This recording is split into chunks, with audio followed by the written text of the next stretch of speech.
Yes, oli ku Tawira Radio, Tawira TV, tuli wano ku convention. Essaawa zino ndi n'omu ku senior advisor wa community y'Abannayuganda mu kibuga ekya Abu Dhabi, omwami team consultant. Sabo team consultant. Yes sir. Tubadde mu convention eno olunaku olwaleero nga gwe senior advisor. Convention etambudde etya? Ya convention kutambula bulungi ewedde mu mirembe nga bwe tugirabye, naye turn up tebadde mbi ey'Abannayuganda. However much nti mu bulamu okubeera informed mu bantu baffe ba Emirates ez'enjawulo. Yes. Kubanga bwe ndabye ku nnamba ebadde esinga wano leero ebadde ya Dubai, which means nti ab'omu Dubai balina enkizo nene nnyo okulaba nti babeerawo olw'ensonga nti kiri mu bo. Yes. Nebesanga nti ennamba evudde mu Emirates ez'enjawulo ebadde entambula y'abakulembeze okusinga ddala ba leaders. So ate nga twetaaga okulaba nti ne Bannayuganda bonna abali mu Emirates ez'enjawulo baganyulwa mu convention ebeera etegekeddwa. Yes. Kati ku nsonga endala mbadde ntambula Bannayuganda abamu nga boogera ku bukulembeze nga mwabali mu bukulembeze, tumanyi gwe oli mu kibuga kya Abu Dhabi. Yes, naye nga boogera ku bukulembeze okukyusibwamukko AUU abaabutandikawo we bakyaliko okuggyako Emirate emu eya Abu Dhabi eyalonda. Ensonga eyo nga gwe omukulembeze advisor wa Abu Dhabi ogyogerako otya? Nga bulijjo obukulembeze bwonna bulina kubeera nga bulondebwa abantu be balonda omukulembeze waabwe n'abatwala mu maaso. Yes. Era nja kwebaza nnyo bannaffe aba Abu Dhabi abatandika ekintu ekyo ne balaga ddala Emirates zonna ezisigadde nti bo abantu aba Abu Dhabi beerondera ba leaders baabwe. Era nga nkimanyi nti twakiteesaako nti ne Emirates zonna ezisigadde zigenda kubeera nga zikola ekintu kyekimu. Communities zaffe zonna ziri under AUU. AUU yetutwala nga ffe community yonna. Association of Ugandans in UAE. Yes. Ye AUU.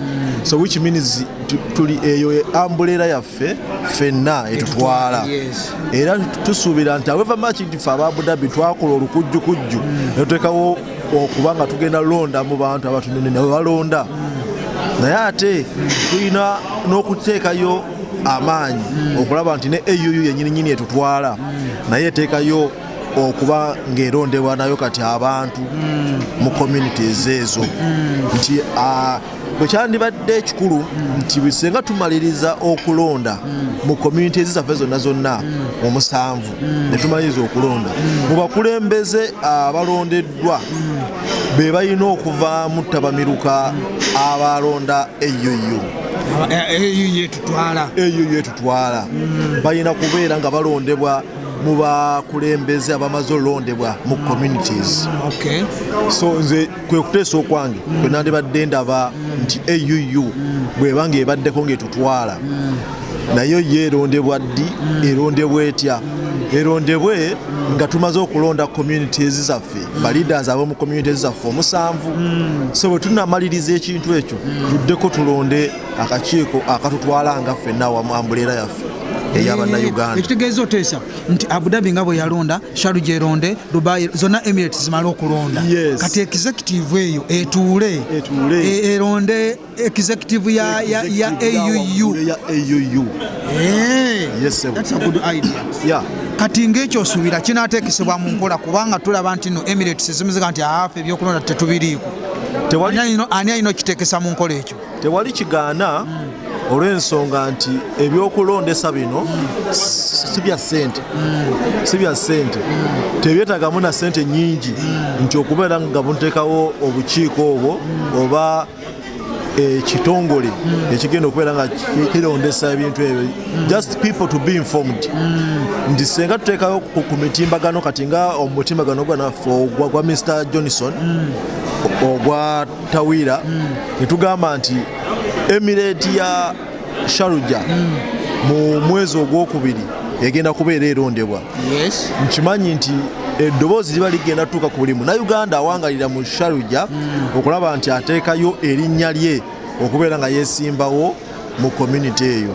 Bwe tugamba nti mwezi ogwokusatu tugenda kulonda oba Ajumani ne Omar Queen bebagenda okulonda mwezi ogwokusatu. Ne tubeera bwetyo nti kitutwalisa emyezi ng'ebiri esatu okulaba nga community zonna zimaze okuba nga zivuddemu abantu abeesimbyewo nga n'obukiiko obwo weebuli obutongole okuva mu bantu. So netumanya nti mu mwezi oguddako ogwokuna tugenda kuteekayo ate campaigns ez'okubeera nga tugenda kulonda akakiiko akatwala ffenna aka AUU. Yes, olambuludde bulungi. Ono ye senior advisor owa community ya Abu Dhabi, mukulu team consultant, era ensonga nga bwazisengese oba oliawo ziyinza okubaako omuzinzi ffenna okubeera nga tuzigoberera. So kino kyandibadde kigenda nnyo eyo aba AUU okulaba nga ensonga zino bazirowoozaako. Katugenzeko mu Abu Dhabi katono briefly. Tulaba nga Abu Dhabi yaweereddwa omukisa gw'okutegeka Inter Emirates. Entegeka ezo ziyimirire zitya? Inter Emirates empiira egigatta bannayuganda bonna mu UAE omwezi ogwa January omwaka 2026.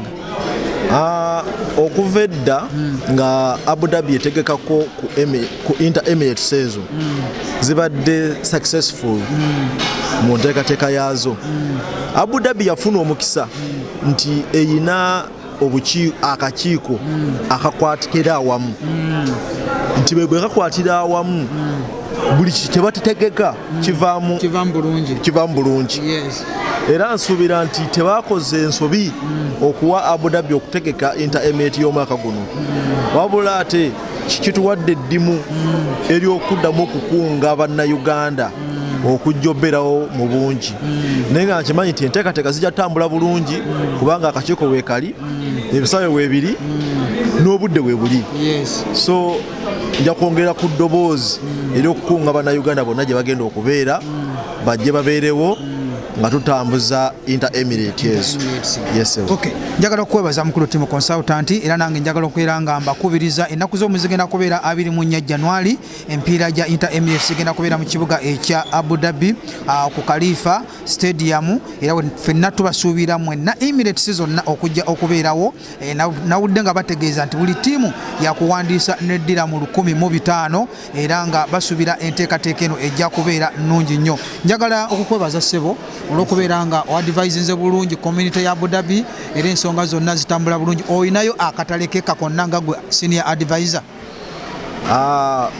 Akatalekeka kyenja okwogera nja kugamba bumu nti kuva edda katutandika community yaffe ya Abu Dhabi kyali nti unity is power. Naye ennaku zino kirabika unity yaffe nti ate eri wamu naye ate amaanyi noza gakendeera. So njagala amaanyi ago ge twatandika nago abannayuganda abali awamu tuddemu tukwatagane obumu obwo. Community yaffe nungi nnyo nti eyina abantu ab'ebitone ebyenjawulo. Mulimu abasuubuzi ab'enjawulo, abawi b'amagezi ab'enjawulo. Gwe yenna munnayuganda ali eyo weeteeke nnyo ku community yo obeere ng'olina ky'ogifunamu. Bw'oba oyinza okubeera ng'olieyo naye ng'olina ssente zo naye nga tolina magezi oba ng'obulamu okulaba ogenda kutambuza otya ssente ezo, jangu weegatte ku community osobole okulaba ng'ofuna okukubangulwa mu business osobole okwekulaakulanya obulungi. Njagala okukwebaza era njagala okukubiriza gwe wenna omuntu eyandyagadde okubeera nga weegatta ku Kyadondo CBS Powesa. Nze kayongerizi waayo okugula emigabo okwewandiisa n'obeera ng'osinziira wano naye ng'otereka akasenteko e Uganda. Omugabo ogumu gutandikira ku $6,000 ze ddira mu 6 n'obeera nga weegulira emigabo mu Kyadondo CBS Powesa odde Uganda osobola okutereka obuteresi ate osobola n'okugula emigabo. Ekyo nkibakubiriza mu wenna bannayuganda bawangalira mu UAE. Konako kanamba kange nja kuba nkuwandiisa online ate era nga omala okuteekayo ne ssente zeezo ofuna ka message ku simu yo n'omanya ssente zo z'otaddeyo. Era njagala okubategeeza nti ennaku z'omwezi nga 31 tugenda kubeera mu kabira mu Tawira Forest Garden. Mujje tusanyukire wamu omwaka tuguyingiremu nga tuli wamu 2026 ennaku z'omwezi nga 31 Desemba tugenda kubeera mu kabira kutandika saa 12 paka nkeera. Bwe ntwe mbasibudde Johnson Sengendo, mubeere bulungi, mweraba. Tawira Radio ne TV ne programu zaffe ensengeko obulungi omuli ebyemizannyo. ebyenjigiriza, ebyobusobozi n'enkulaakulana byonna wano ku Tawera Radio ne TV amazima we gafa.